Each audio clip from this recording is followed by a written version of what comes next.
आगे की कथा कहता हूँ। सुनो, पहले समय में उल्का मुख नाम का एक बुद्धिमान राजा था।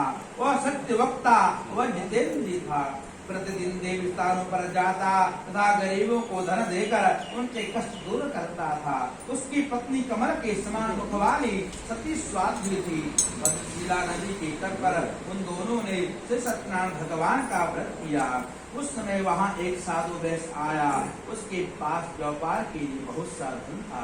वह नाव को किनारे पर ठहरा कर राजा के पास आ गया और राजा को व्रत करते हुए देखकर विनय के साथ पूछने लगा, हे राजन, भक्त युक्त चित्त से आप देखो क्या करते हैं? मेरी सुनने की इच्छा है, आप यह मुझे बताइए। राजा बोला, हे साधु, अपने बंधु बांधवों व कुटुंब आदि के साथ पुत्रादि की प्राप्ति के लिए महाशक्तिवान सत्यनारायण भगवान का व्रत हुआ पूजन किया जा रहा है। राजा के वचन सुनकर साधु आदर से बोला, हे राजन, मुझसे इसका संविधान कहो। मैं भी आपके कथन अनुसार इस व्रत को करूंगा। मेरी भी कोई संतान नहीं है और इससे निश्चय ही होगी।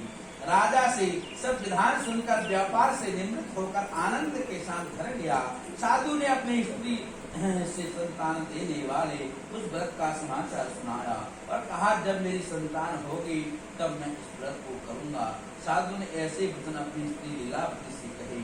एक दिन उसकी स्त्री लीलावती पति के साथ आनंदित होकर संसारिक धर्म में प्रवृत्त होकर सत्यनारायण भगवान की कृपा से गर्भवती हो गई और 10वें महीने में उसके एक सुंदर कन्या का जन्म हुआ।